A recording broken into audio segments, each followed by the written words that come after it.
27. I was living and working in Pakistan, and I was on a huge story. My job was to find people in the middle of the Punjab that we'd interviewed 1 year before during the worst flooding the country had ever seen. I left my home in the UK 4 years before on what I told my parents was a 1 year trip overseas.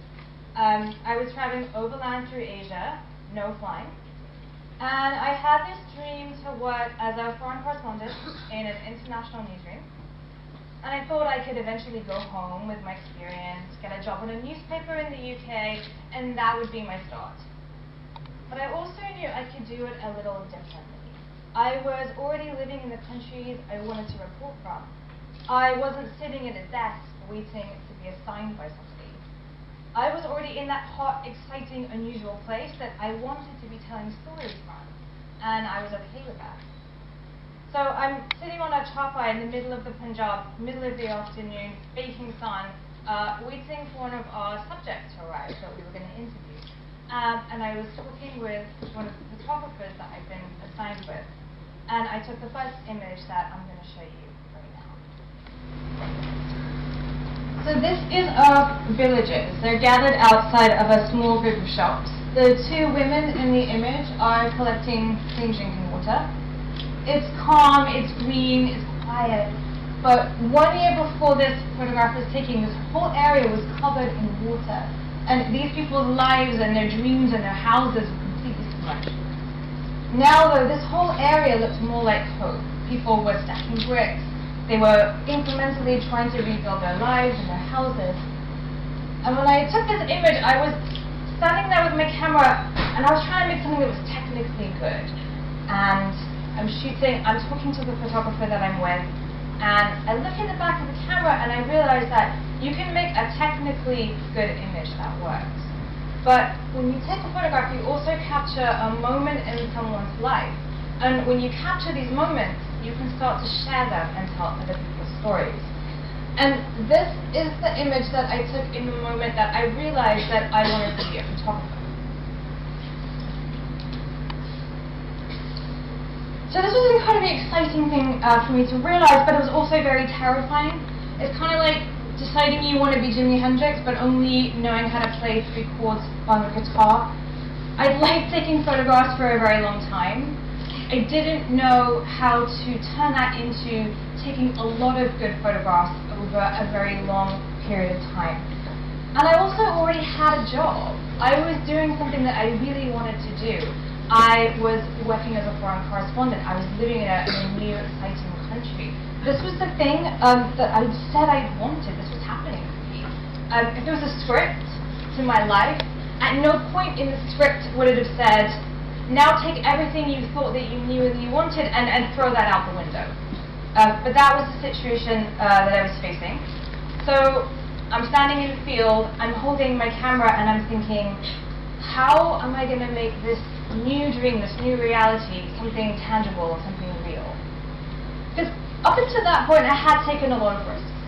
I'd taken advantage of opportunity that I'd been given. I created my own opportunities as well.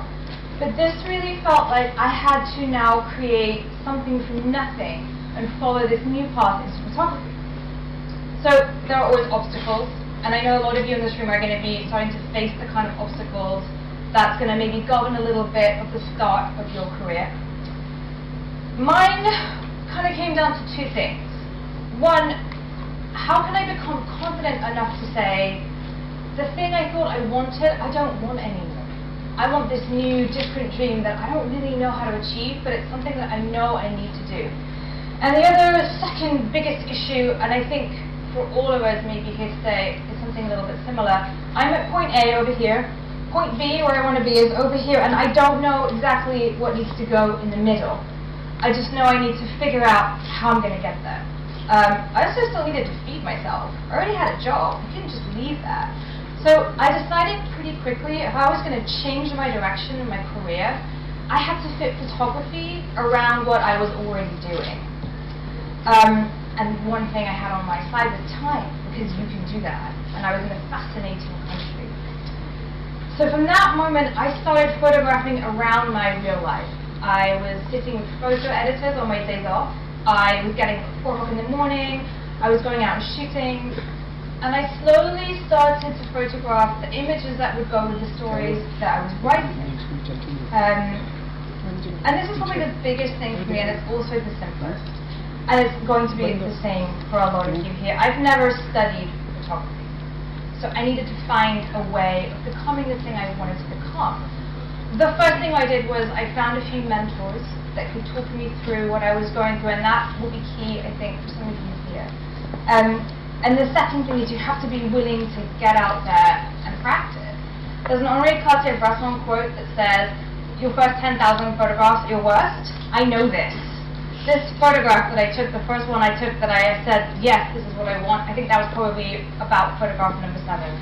So the thing about the hours and taking your time and getting into what you want to do, that has been key for me.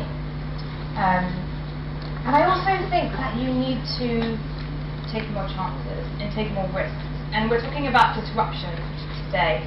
And I think for me, going after what I wanted and jumping in and going to these new places, taking a chance on my future, that was something I was really prepared and willing to do. At the time, I was also reporting a lot from refugee camps on the Afghanistan-Pakistan border. Thousands of people displaced from Afghanistan, displaced from within Pakistan, left their whole lives behind, coming to these huge refugee camps, living very close together, very hot, very uncomfortable. And I was traveling a lot in these areas, and I was writing about a lot of the people I was meeting. I was covering stories about fear, about displacement, disillusionment, practical things, lack of resources, mental health. And the more I was in these areas and the more I was meeting the people that I was photographing, the more I started realizing that telling their stories visually, for me, was key. It's very rare, particularly, to be allowed to photograph women in these situations. It's very rare to be allowed into intimate moments in people's lives. But every time I went to these areas, I was welcomed by everyone. I was able to sit with families, sit with women, talk through their stories. And I couldn't imagine coming away from these areas without an image that would show what these people who I'd never met, whose lives I couldn't even begin to understand, what they were going through, and how they were now existing in this totally alien environment. And I know that a lot of you here are looking at journalism and your future and the idea of freelancing. I put myself on assignment a lot. I would then go and try and figure out how to sell these images later. I would shoot for myself. I wrote underreported issues. I once interviewed an ex-Taliban fighter that I met in a vegetable market. So it's very key for me to keep taking advantage of opportunities. And I just started to realize that I couldn't tell the stories that I wanted to tell without showing as well. The second image I have to show you is of a woman in a refugee camp near Peshawar. She's 35, her name is Anyata. She came from Pakistan's tribal areas and she was suffering with depression and PTSD from living in the kind of conditions that she was living in and coming from the kind of violence that she'd come from. And when I met her and I photographed her, particularly when you photograph someone whose face you can't show, I really wanted to show the space she lived in and try and capture something of her and her existence. And it was these kind of images that I really felt I needed to start showing. And I was taking risks, and it was paying off, and I really started to realize that this life I thought I wanted as a journalist had been replaced by the need to tell my stories through images. I wasn't sitting at that desk waiting to be assigned. I was chasing my own dream, and I was being able to kind of go out into areas of Pakistan in particular and meet these kind of people. This is a tribe on the Afghan border in northern Pakistan. There's only about 3,000 of them left. And they're very important to me and very special because this was the first time I started to work on my own story and try and show the lives of people that I had never really seen before or heard of. They live right up on the border with Afghanistan. Very hard to get to. There's only a few villages where they exist.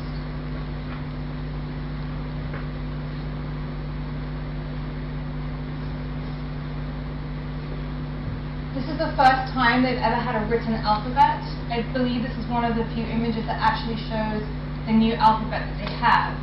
Before this picture was taken, they really struggled to try to bring their own language to the surface. And this is the kind of thing that was really important to me. Being able to show the tiny moments in people's lives that are incredibly important to them, we don't even know about. They also have some pretty good festivals and some pretty good dances. So, we're talking about disruption and we're talking about bravery. To go after something that you want is brave. It meant risk and sacrifice for me, and it will do for you as well. But the real bravery for me comes from the people whose stories that I'm telling. I was photographing in Kabul earlier this year in a women's shelter, and I met a girl there who had run away from home after she was raped by a Taliban commander. When I photographed her, she was holding her son, who was 4 weeks old. She was 16. She arrived in Kabul alone. Someone helped her find the shelter, and when she got there, she had to give birth. Her family had never heard from her, and they will probably never hear from her again. And from the outset, her life looks impossible. But she has dreams as well. She is going to be a policewoman. And this is her holding her son. We haven't identified her because of the position that she's in. In Kashmir, I've watched families bury their sons, and I've followed patients through hospitals.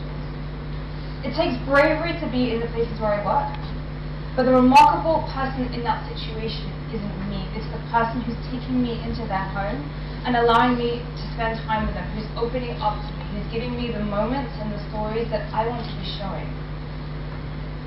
So whether it's having courage in myself to make the changes that I've made to follow what I want to do, or remarkable courage in situations that I'm finding from other people, the concept of bravery has played an important role in my life and my career. And I know that some of you here are starting the next phase of your lives. You're looking at what your careers are going to bring you. And you might have an idea what that looks like. You might have no idea whatsoever. You might have a total change of path, the way I did. But all of you are going to be afraid of something. Afraid of how much it's going to take to succeed, afraid that you will never get there. And I can tell you now that the only thing you need to focus on is being brave enough and honest enough to make the kind of decisions that may be a little bit like the ones I've made, or maybe completely different, that will take you through to the next stage. Decisions that you make now aren't forever. The paths that you follow will be ones you don't expect. And no matter what happens to you in the careers that you're about to take on, it's probably not going to look like how you expect it to look. And you'll need courage, whether it's stepping into a war zone, or saying goodbye to a dream, or embracing a new one. But only by being brave enough to make those decisions will you discover the new life and adventure that you could have that you want. So, in conclusion, I think live bravely. It's okay to be afraid, because you can't be brave without being afraid.